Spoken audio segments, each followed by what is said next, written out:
Hi అండి. అందరికీ నమస్కారం. Welcome to my channel. ఈ వీడియోలో 59 ఏళ్ళు దాటిన వారికి శుభవార్త అండి. ఇవన్నీ తగ్గింపు నిర్ణయము, సంచలన నిర్ణయం మార్చి 1 నుంచి అమలు. మరి పూర్తి వివరాలైతే వీడియోలో తెలుసుకుందాము.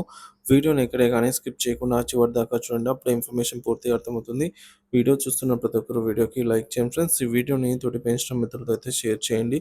కొత్తగా మన ఛానల్ చూస్తున్నారు సబ్స్క్రైబ్ చేసుకోకుంటే వెంటనే మన ఛానల్‌ని సబ్స్క్రైబ్ చేసుకోండి. సో, దీని ద్వారా నేను చేసే లేటెస్ట్ వీడియోస్ అన్నీ మీ వరకు రీచ్ అవుతాయి.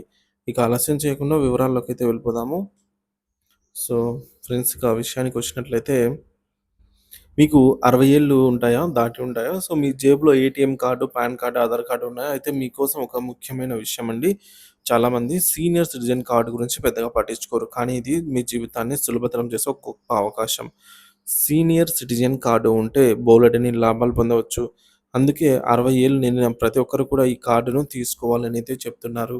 ఎలా పొందాలంటే ఈ కార్డు కోసం మీరు చేయవలసిందల్లా ఒక దరఖాస్తు పెట్టుకోవడమే.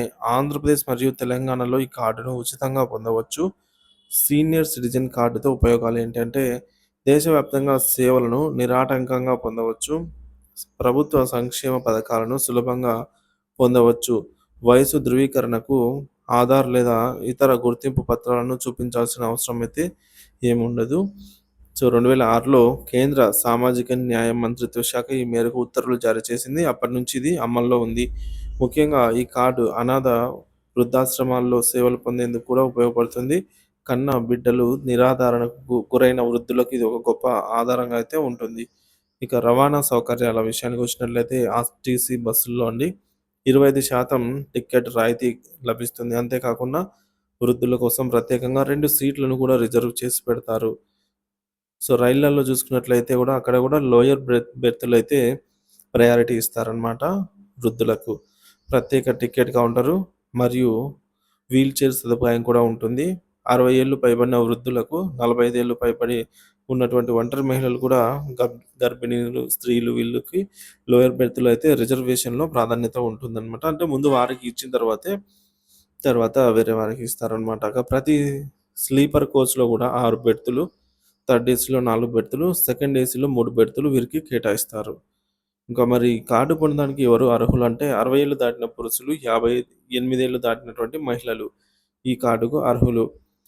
ఎక్కడ దరఖాస్తు చేసుకోవాలంటే గ్రామ వార్డు సచివాలయంలో లేదా మీ జిల్లా దివ్యాంగుల వయోవృద్ధుల సంక్షేమ సహాయక సంచాలకుల కార్యాలయంలో కూడా దరఖాస్తు అయితే చేసుకోవచ్చు.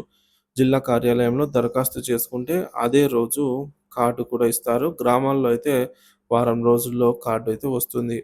దరఖాస్తుకు కావాల్సినటువంటి డాక్యుమెంట్స్ పాస్‌పోర్ట్ సైజు ఫోటో, వయసు నిర్ధారించే ఆధార్ కార్డు, బ్యాంకు ఖాతా వివరాలు. ఈ కార్డును దేశవ్యాప్తంగా చెల్లుబాటు అయితే అవుతుంది. ఇతర ప్రయోజనాలు ఇకపోతే పాస్‌పోర్ట్ ఫీజులో కూడా 10% తగ్గింపు ఉంటుంది. అలాగే పాస్‌పోర్ట్ సేవా కేంద్రాల్లో కూడా ప్రత్యేక టోకెన్ ఉంటుంది. కోర్టు కేసుల విచారణలో కూడా ప్రాధాన్యత ఉంటుంది. బ్యాంకుల్లో ప్రత్యేక కౌంటర్లు మరియు ఫిక్స్డ్ డిపాజిట్ల పైన ఎక్కువ వడ్డీ రేటు 60-79 ఏళ్ల మధ్య ఉన్న వారికి. సో, 0.5% ఎక్కువ. అలాగే 80 నుంచి పైబడిన వారికి 1% అంటే వచ్చే వడ్డీలో 1% ఎక్కువ వస్తుంది. కొన్ని బ్యాంకుల్లో సీనియర్ సిటిజన్ సేవింగ్స్ స్కీమ్‌లో 80 ఏళ్లు పైబడిన వారికి 8.5% వడ్డీ రేటు లభిస్తుంది. కొన్ని ప్రైవేట్ బ్యాంకుల్లో డెబిట్ కార్డుపై ఫీజు మినహాయింపు. ఇంటి వద్దకే బ్యాంకింగ్ సేవలు ఇవన్నీ లభిస్తాయన్నమాట. కొన్ని బ్యాంకుల్లో మన ఇంటి వద్దకే మనం వెళ్ళలేకపోతే బ్యాంక్ వాళ్ళే ఇక్కడికొచ్చి మనకు కావాల్సిన సేవలనైతే అందిస్తారు. ఇక పన్ను మినహాయింపులు. కొత్త పన్ను విధానం ప్రకారం 60 ఏళ్లు పైబడిన వారికి 7,00,000 వరకు ఆదాయ పన్ను మినహాయింపు ఉంటుంది. అంతేకాకుండా సీనియర్ సిటిజన్‌లకు వచ్చే ఆదాయంపై టీడీఎస్ మినహాయింపు కూడా 1,00,000కు అయితే పెంచారన్నమాట. ఇన్‌కమ్ టాక్స్ కూడా పడదు. సో, మీ సీనియర్ సిటిజన్ కార్డే మీ చేతిలో ఉండే వజ్రాయుధం అని అయితే చెప్పవచ్చు.